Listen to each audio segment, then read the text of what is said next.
할렐루야. 우리 앞뒤 좌우 계신 분과 이렇게 인사하겠습니다. 두려워 말고 믿기만 합시다. 믿어도 바르게 믿읍시다. 이렇게 인사하겠습니다. 두려워 말고 믿기만 합시다. 믿어도 바르게 믿읍시다. 할렐루야.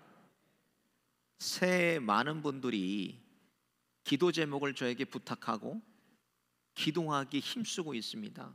그런데 여러 부탁하신 기도 제목 중에 아주 특별한 기도 제목이 있었습니다. 무슨 제목이었나? 새해에는 로또에 당첨되게 해주세요. 이것을 목사가 어떻게 이걸 기도해야 되겠나, 이거 고민이 되는, 깊은 고민에 빠졌어요. 왜 당첨되면 그 성도가 여기 남아 있겠습니까? 예? 요 며칠 전에 제가 간증 드렸잖아요. 평생에 한 번 있을까 말까 하는 그런 로또 맞는 꿈을 저도 꿨어요. 그래갖고 부끄러운 얘기지만 복권을 2장을 샀습니다. 두 장을 사가지고 하나님과 딜을 했어요. 하나님, 이거 당첨되면 절반은 하나님께 드리고, 우리 박용호 목사님 집 없으니까 집 한 채 사주고, 나머지 사역자들은 제가 10만 불씩을 제가 주겠습니다. 이게 당첨되게 해주세요. 근데 여러분, 제가 당첨이 됐나요? 안 됐나요? 안 됐으니까 제가 여기 있겠죠. 신문을 찾아보니까 미국의 사회학자들이요, 복권 당첨자들의 5년 후를 조사해 보았습니다. 근데 그 결과가 54%가 5년 안에 다 파산이 났다는 거예요. 미국에서. 한국에도 실태가 있나 한번 제가 신문을 찾아보니까 한국에도 5년 안에 60%의 사람들이 파산하고 폐가 망신하고, 그리고 노숙자가 돼서 떠돌아다니는 이런 사례들이 있다는 거예요. 그러니까 노력하지 않고 얻은 재물이 인생을 얼마나 이렇게 처참하게 망쳐놓았는지 말로가 좋지 않습니다. 마찬가지입니다. 여러분, 기도하지 않고 잘 되는 모든 일은 나에게 시험이라는 거예요. 그걸 아셔야 돼요. 기도 안 해도 요즘에 술술술 잘 돼. 여러분, 그거는 시험입니다. 하나님이 하시는 일이 아니에요. 새해는 누구나 원대한 소망과 비전을 가지고 새해를 우리가 시작합니다. 또 나에게 놀라운 기적 같은 일이 일어나기를 다 그렇게 바라고 원하고 기도하고 삽니다. 그런데 그 기적이 예수 믿는 사람들에게는 그냥 상식이 돼버렸어요. 그러니까는 큰 기적을 봐도 이게 별 기적같이 안 느껴지는 거예요. 그렇게 기적이 우리에게 상식이 되는 새해가 되기 위해서는 우리가 뭘 해야 되는가? 한 가지 우리가 붙들어야 될 게 있어요. 붙들어야 될 법칙은, 모든 기적은 우리가 하나님 앞에 기도할 때 나타난다는 거예요. 그냥 나타나지 않습니다. 하나님은 세상 만물을 창조하시고 지금도 하나님의 주권과 섭리 가운데 저희들을 다 다스리시고 하나님은 통치하고 계십니다. 근데 일하면은 그냥 내가 일하는 거지만, 내가 기도하면 그때부터는 하나님이 일하신다는 거예요. 기도하는 순간부터는 하나님의 시간이 되고, 내가 기도하면 할수록 하나님은 더 바빠지시는 겁니다. 지난 시간도 말씀드린 것처럼 예수님께서 승천하신 이후에 가장 많은 기적과 이적이 기록된 곳이 어디입니까? 사도행전에다 기록이 되어 있어요. 사도행전을 그래서 우리가 성령행전이라고 하는데 1장부터 28장이 끝난 게 아닙니다. 지금도 하나님의 성령은 저와 여러분을 통해서 사도행전 29장, 30장, 31장을 계속 써내려가고 계시는 거예요. 끝난 게 아닙니다. 근데 이 기도를요, 1년에 한 번 몰아가지고 연초에 그냥 해버리고, 그 다음부터는 쉬면 되겠지 하고 주일 한 번 나와서 예배 드리는 분이 있어요. 그러면 기도 응답이 바로 되겠습니까? 여러분, 더디게 돼요. 어떤 분은 한 번 내가 교회 나가줄게 이러는 분도 계세요. 목사님, 내가 목사님 불쌍해서 한 번 나가줄게. 그렇게 나와가지고 여러분 기도 한 번 한다 그래서, 주일 한다 그래서 빨리 이렇게 응답이 돼. 안 되니까 또 기도하다가 포기해버리고. 여러분, 기도가 영적인 호흡이 되듯이 기도는 그리스도인들이 끊어지면 안 돼요. 계속 숨을 쉬듯이 기도해야 돼요, 우리는. 그래서 새해는 기도를 우리가 어떻게 해야 되나? 기도에 중독이 돼버려요. 중독이. 여러분, 중독된 사람들 보세요. 중독된 사람은 항상 그것만 생각하고 그것만 몰두하고 살아가요. 중독되면 마찬가지입니다. 좋은 일이든 나쁜 일이든 고난이든 시험이든 내 인생의 최고의 날이든 우리가 뭘 해야 되나? 기도해야 된다는 기도. 기도해야 되겠구나. 이제는 기도할 때가 됐구나. 먼저 기도해야지. 기도하면 이건 다 풀리는 일이야 하고 우리가 믿고 기도하는 일을 먼저 해야 돼요. 그래서 많은 신앙의 선배들도 기도를 어떻게 했나? 습관과 같이 사도행전 2장에 보면 120명의 사도들이 기도하는 가운데 성령의 충만함을 받습니다. 그리고 사도행전 3장 보면 3장 1절에 제9시 기도 시간에 베드로와 요한이 성전에 올라갈새 이렇게 기록되어 있어요. 베드로와 요한은 뭐예요? 시간을 정해놓고 기도했다는 거예요. 시간을. 사도행전 10장 9절에도 베드로가 기도하려고 지붕에 올라가니 제6시더라. 습관과 같이 기도에 중독돼서 매일매일 그들이 기도했다는 거예요. 놀라운 기적과 이적 앞에는 늘 이들이 하나님 앞에 홀로 서 있는 시간이 있었다는 거예요. 기도의 시간이 있었어요. 예수님도 규칙적으로 시간을 정해서 기도하셨습니다. 누가복음 22장 39절에 보면 예수께서 나가사 습관을 쫓아 감난산에 가시며 이렇게 기록이 되어 있습니다. 예수님께서도 항상 하나님께 기도하는 습관을 가지고 계셨다는 거예요. 우리가 아는 다니엘도 보면 다니엘서 6장 10절에 다니엘이 이 조서에 어인이 찍힌 것을 알고도 자기 집에 돌아가서는 그의 방에 예루살렘으로 향하여 열린 창에서 전에 행하던 대로 하루 3번씩 무릎 꿇고 기도하며 그 하나님께 감사하였다 이렇게 기록되어 있습니다. 1년에 한 번 그냥 반짝 격렬하게 기도하고 쉬는 그런 것이 아니라 기도는 규칙적으로 습관적으로 중독되듯이 기도해야 됩니다. 하늘이 열리는 것을 그래야 경험할 수가 있고 땅의 문제 풀리는 것을 우리가 경험할 수가 있고 내 심령의 쓴뿌리들이 다 뽑혀서 해결되고 나를 죽이는 악한 습관에서 내가 자유케 될 수가 있고 악의 뿌리까지 다 도말되는 생명의 놀라운 신비를 기도할 때 우리가 경험하는 것입니다. 저와 여러분 새해에는 기도에 중독이 돼서 우리의 꿈, 우리가 이루고자 하는 예수 그리스도의 장성한 분량에까지 성장하시고 더욱더 성숙하시는 저와 여러분 되시기를 예수님의 이름으로 축원드립니다. 오늘 본문 말씀 보면 2가지 사건이 기록되어 있습니다. 먼저 회당장 야이로가 예수님 앞에 나오는 것으로 본문이 시작이 됩니다. 12살 된 딸이 하나밖에 없는 외동딸입니다. 죽어가고 있으니까 아이를 고쳐달라고 예수님께 나와서 간구합니다. 그리고 가시는 길에 야이로의 집에 가시는 길에 12년 동안 혈루병을 앓고 있는 여인이 예수님의 옷자락을 잡는 사건이 기록되어 있습니다. 여러분 2가지 사건의 공통점이 있어요. 어떤 공통점이 있는가? 2 사람 모두 다 인생의 벼랑 끝에서 예수님 만났다는 거예요. 이게 공통점입니다. 회당장 야이로는 죽어가는 딸을 위해서 용하다는 의원 찾아가 보고 인간적인 방법, 세상적인 방법을 다 동원했는데도 여전히 딸이 죽어가고 있습니다. 그 마지막 순간에 예수님께 그가 달려나와서 무릎 꿇고 엎드렸다고 기록이 되어 있습니다. 그만큼 절박한 상황이었다는 걸 알 수가 있어요. 부모가 되니까 이 부모의 마음을 이해가 돼요. 야이로가 이해가 돼요. 내 자식이 필요하면요 내 눈이라도 빼서 넣어주고 싶어요. 하나밖에 없는 심장도 자식이 필요하다면 떼어주고 싶은 게 부모의 마음입니다. 마찬가지로 12년 동안 혈류병을 앓고 있는 여인도 유대 공동체 안에는 사람들에게 수치를 당하고 모욕을 당하고 이걸 12년 동안 받으면서 견디고 살았어요. 혈류병이라는 것은 그 당시에 보면 자궁에서 출혈이 되는 거예요. 출혈이 멈추지 않는 병으로 율법적으로는 부정하다고 생각하고 그리고 세상과 격리시켜서 사람과 접촉하지도 못하게 했어요. 유출병 환자들은. 마치 인도에 가면 카스트 제도 중에 달리트처럼 불가촉촉 만지지도 못하는 사람이에요. 이 사람들은 그렇게 다뤘어요. 그런데 그녀가 지금까지 믿고 있던 율법적인 지식과 상식을 다 깨버리고 예수님의 옷자락을 붙잡았다는 거예요. 그리고 그 즉시 고침을 받았습니다. 그걸 예수님께서 아시고 누가 나에게 손을 댔다고 말씀하시니까 47절 보니까 스스로 떨며 나와 엎드렸다고 본문에 기록되어 있습니다. 여러분 12년 동안 싸웠어요, 이 질병으로. 근데 이 질병에서 치유받았다는 놀라운 기적 앞에서 좋아하고 기뻐하기보다는 뭐 했어요?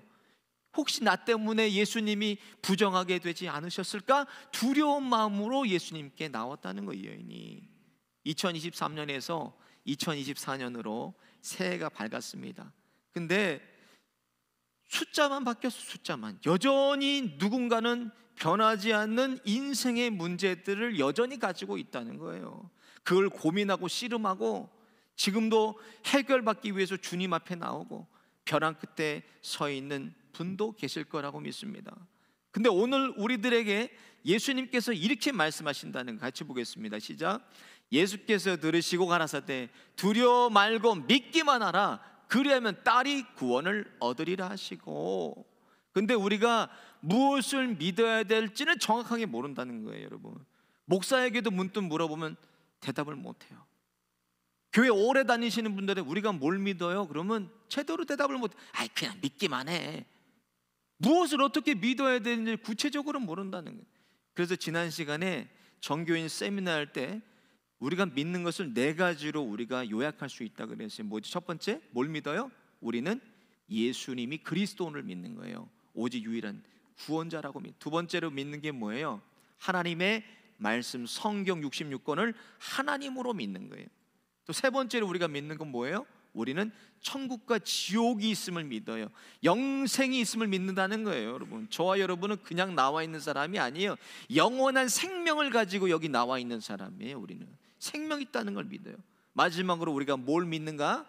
우리는 기도의 능력을 믿어요. 내가 기도하면 하나님이 들으시고 반드시 그 기도 응답해 주신다는 거예요. 이거를 믿고 주님 앞에 나온 거예요. 우리가 이 땅을 살아가면서 내가 기도할 수 있는 모든 수단과 방법을 동원해도 힘을 쓰고 기를 쓰고 악을 써도 안 되는 일이 있습니다. 여러분, 그 일은 하나님만이 하실 수 있는 일이에요. 내가 할 수 없어요. 오늘 본문도 마찬가지. 인생의 벼랑 끝에서 오늘 야이로의 딸과 또 혈루병 여인은 예수님을 오늘 만났습니다. 그리고 그들의 문제를 즉시 해결받았어요. 오늘 2024년 새해를 사는 저와 여러분에게 예수님은 동일하게 역사하십니다. 새해에 내가 하나님 앞에 이렇게 나올 때 어떤 기대를 하고 나와야 되는가? 먼저 담대한 마음을 가지고 나와야 돼요. 담대한 마음, 두려운 마음이 아니라. 오늘 본문의 회당장 야이로와 여인은 예수님 앞에서 나오는 믿음은 있었어요. 근데 두려운 마음을 여전히 가지고 나왔다는 거예요. 47절 보면 여자가 스스로 숨기지 못할 줄 알고 떨며 나와 엎드려. 또 50절 보니까 예수께서 들으시고 가라사대 두려워 말고 믿기만 하라. 그리하면 딸이 구원을 얻으리라 하시고 이렇게 말씀했어요. 그들이 믿음은 있었어요. 근데 여전히 두려운 마음 가지고 예수님께 나온 거를 아시고 예수님이 두려워 말라고 말씀하신 거예요. 두려워 말라. 두려워했다는 것은 이들이 예수님을 순도 100%의 믿음으로 믿었다는 게 아닙니다. 예수님 앞에 나와 있지만 과연 예수님이 내 죽은 딸을 살리실 수 있을까? 과연 예수님이 12년 동안 이렇게 고통받는 병을 고쳐주실 수 있으실까? 의심했다는 거예요. 원문을 찾아보니까 두려워 말고 믿기만 하다. 이건 어떻게 풀이되어 있나? 의심하지 말고 믿음을 계속 가지고 나오라 이렇게 되어 있어요. 의심하지 말고 믿음을 계속 가지고 나오라 이렇게 되어 있어요. 저와 여러분이 하나님 앞에 나오는 데 있어서 가장 큰 문제가 뭔가 의심이라는 거예요. 의심. 하나님이 이런 구제불능의 나를 고쳐주실 수 있을까? 이 오랜 문제 하나님이 해결해 주실 수 있을까? 내 남편, 내 아내, 내 자녀 하나님께서 변화시켜 주실 수 있을까? 그런 의심하지 말고 믿음을 계속 가지고 나오라는 거예요. 예수님 앞에. 인류 최초로 사람이 물 위를 걷는 사건이 성경에 기록되어 있습니다. 바로 베드로의 베드로.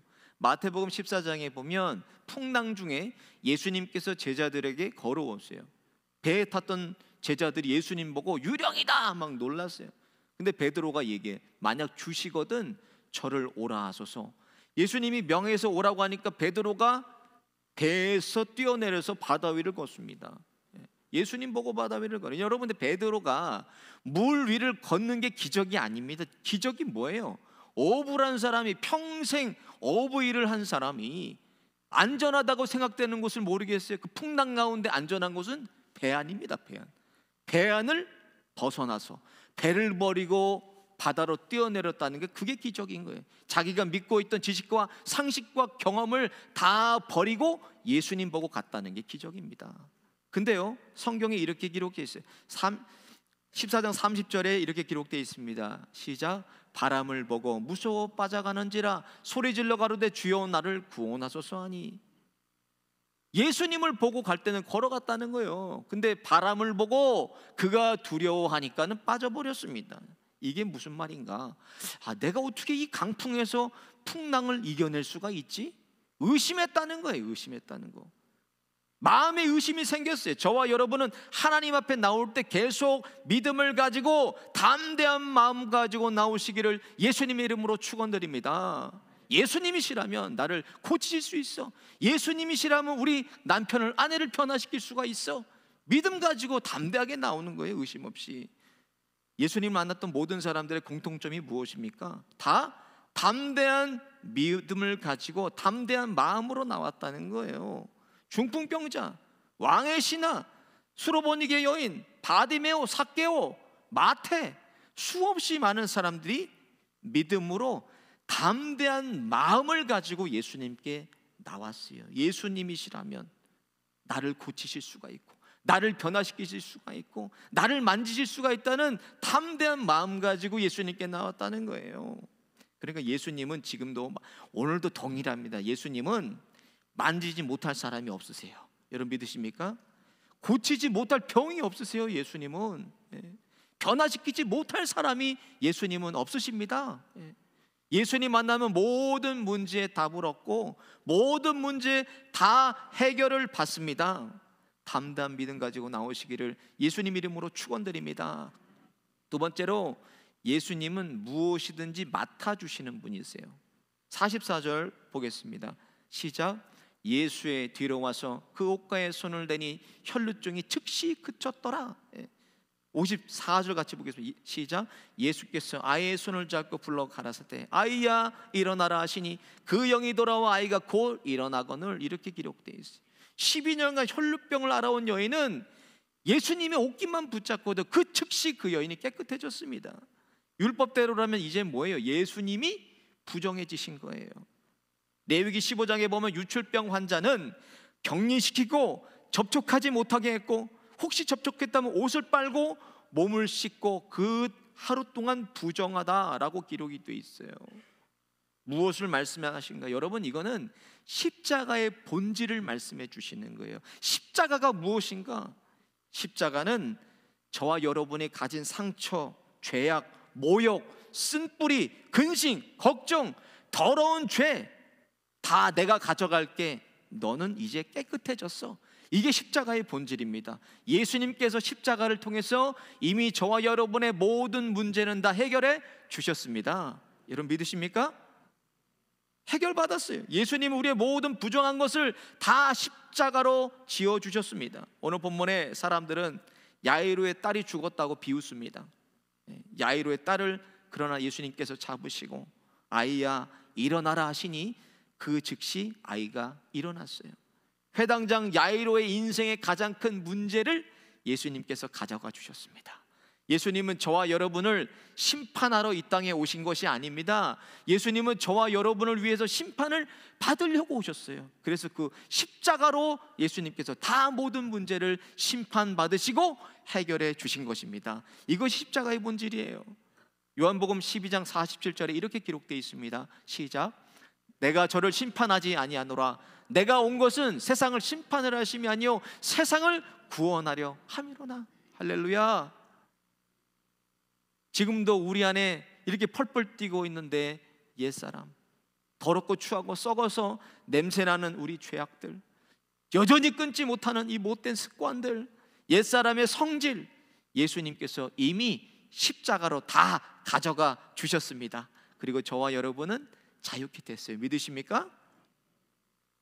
죽어가는 딸의 문제, 12년 동안 나를 괴롭게 하고 더 이상 손써볼 수 없는 인생의 벼랑 끝에 서 있는, 죽지 못해서 살아가는 이 인생에서 예수님을 붙잡은 것은 예수님께서 모든 것을 다 가져가 주셨어요. 함께 보겠습니다. 마태복음 11장 28절 시작. 수고하고 무거운 짐진 자들아 다 내게로 오라. 내가 너희를 쉬게 하리라. 할렐루야. 나를 평생 괴롭혀오는 끊지 못한 죄의 문제, 건강의 문제, 물질의 문제, 가정의 문제, 사람과의 관계의 문제, 영적인 문제, 신분의 문제, 어떠한 문제라도 예수님께 맡길 때는 조건이 없다는 거예요. 어떤 조건 붙이셨어요? 그냥 수고하고 무거운 짐진 자들아 다 내게로 오라. 내가 너희를 쉬게 하리라. 예수님은 다 맡아주시고 다 감당해 주시는 분이에요. 그러니까 문제가 생기면 사람을 찾아갈 게 없다니까요, 여러분. 사람을 찾아가면요, 그때는 편할 수가 있지만 갔다 오고 나면 더 마음이 무거워집니다.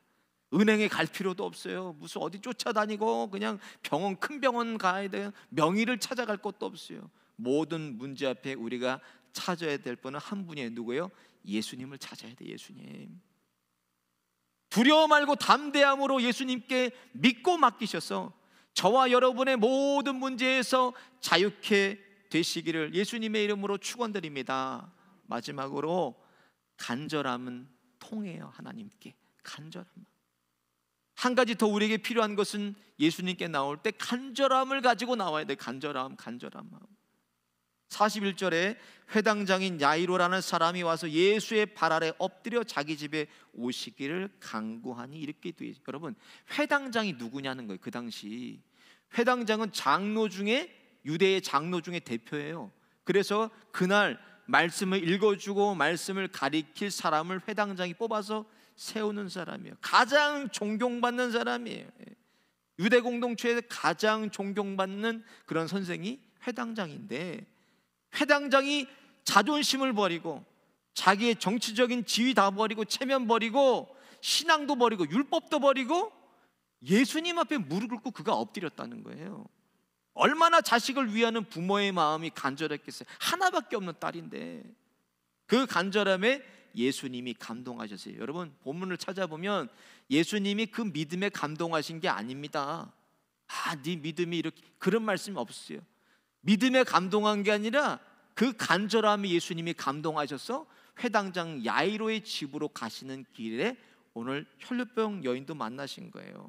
45절 보겠습니다. 시작. 예수께서 가라사대 내게 손댄 자가 누구냐 하시니 다 아니라 할 때 베드로가 가로되 주여 무리가 옹이하여 미나이다. 여러분, 이게 무슨 말이에요? 이렇게 구름대같이 많은 사람 중에서 인파가 몰려 있는데 예수님의 누가 옷깃을 잡았는지 알겠냐는 거예요. 수많은 사람들이 예수님의 옷깃을 스치고 예수님을 만졌을 거예요. 근데 그 여인에게만 특별한 게 있었다는 거예요. 어떤 특별한 게 있었나? 간절한 마음으로 예수님의 옷깃을 잡았다는 거예요. 이 여인이 간절한 마음으로 12년간 수없이 사람들로부터 부정하다, 더럽다, 저주받았다, 사람이 받을 수 있는 온갖 모욕을 다 받았어요. 이 여인이 이 영혼이 얼마나 아팠겠어요. 이 여인이 상처받고.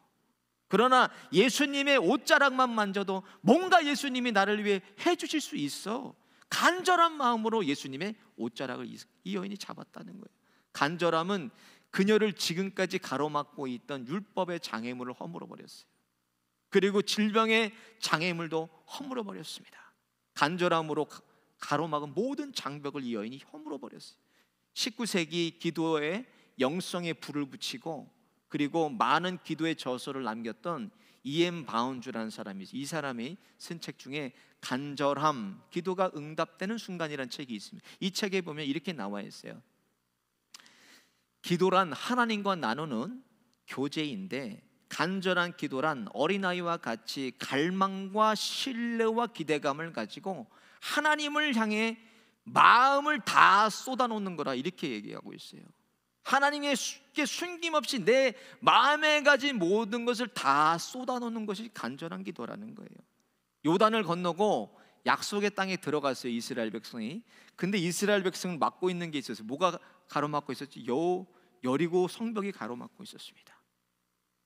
하나님의 말씀에 순종해서 맨 앞에 언약의 궤를 앞세우고 7 제사장은 양각 나팔을 불며 하루에 한 바퀴씩 6일 동안 돌아요. 6일 동안 돌아도 아무런 역사도 일어나지 않습니다. 근데 포기하지 않고 이들이 갈망과 신뢰와 하나님에 대한 기대감을 가지고 마지막 날까지 7바퀴를 돌고, 그리고 마지막에 성을 향해서 소리칩니다. 여호와께서 이 성을 우리에게 주셨다 외치니까 성벽이 무너져 버렸어요. 간절한 마음으로 하나님 앞에 나온다면 저와 여러분의 맡고 있는 물질의 장벽, 자녀들의 장벽, 건강의 장벽, 신분의 장벽, 사람과의 관계의 장벽, 하나님 앞에 간절함으로 나오셔서 예수님의 옷깃을 만져도 저와 여러분의 모든 문제를 다 해결해 주실 것입니다. 여러분, 48절을 같이 보겠습니다. 시작. 예수께서 이르시되 따라 내 믿음이 너를 구원하였으니 평안히 가라 하시더라. 새해도 오늘 본문의 야이로의 딸과 같이, 혈류병 여인과 같이 인생의 절망 속에서도 우리는 절망을 이기면서 믿음의 경주를 싸우고 있습니다. 새해가 오면 올수록 우리는 하나님께로 갈 날이 점점 가까워지고 있어요. 여러분, 그래도 본질은 변하지 않아요. 어떤 본질입니까? 우리는 구원받았다는 거예요. 이 진리는 절대 변하지 않습니다. 구원받았다는 진리는. 새해에도 예수님께서 저와 여러분의 모든 부정한 죄를, 모든 문제를 다 맡아서 해결해 주실 것입니다. 우리가 해야 될 일은 두려움 없이 예수님 앞에 믿기만 하는 일이에요. 담대함으로 예수님을 믿고 다 맡기고 옷자락이라도 붙든다는 간절한 마음으로 예수님과 함께 세상으로 힘차게 전진하시기를 예수님의 이름으로 축원드립니다. 오늘 말씀 생각하시면서 함께 찬양하고 기도하겠습니다.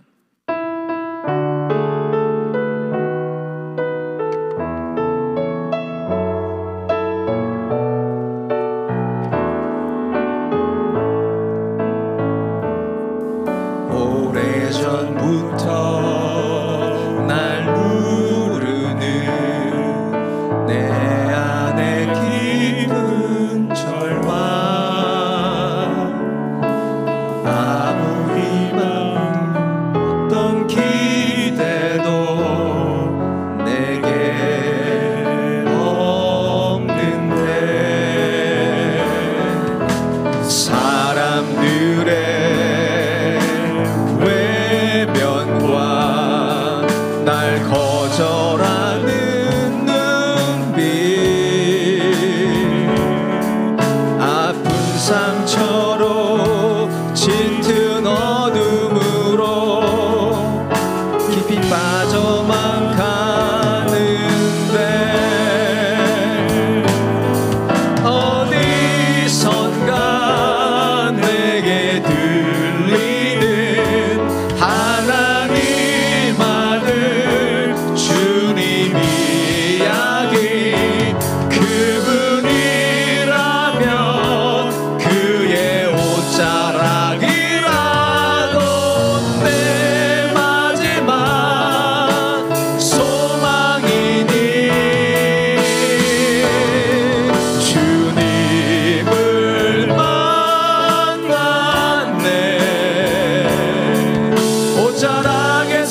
말씀 생각하면서 함께 기도하겠습니다.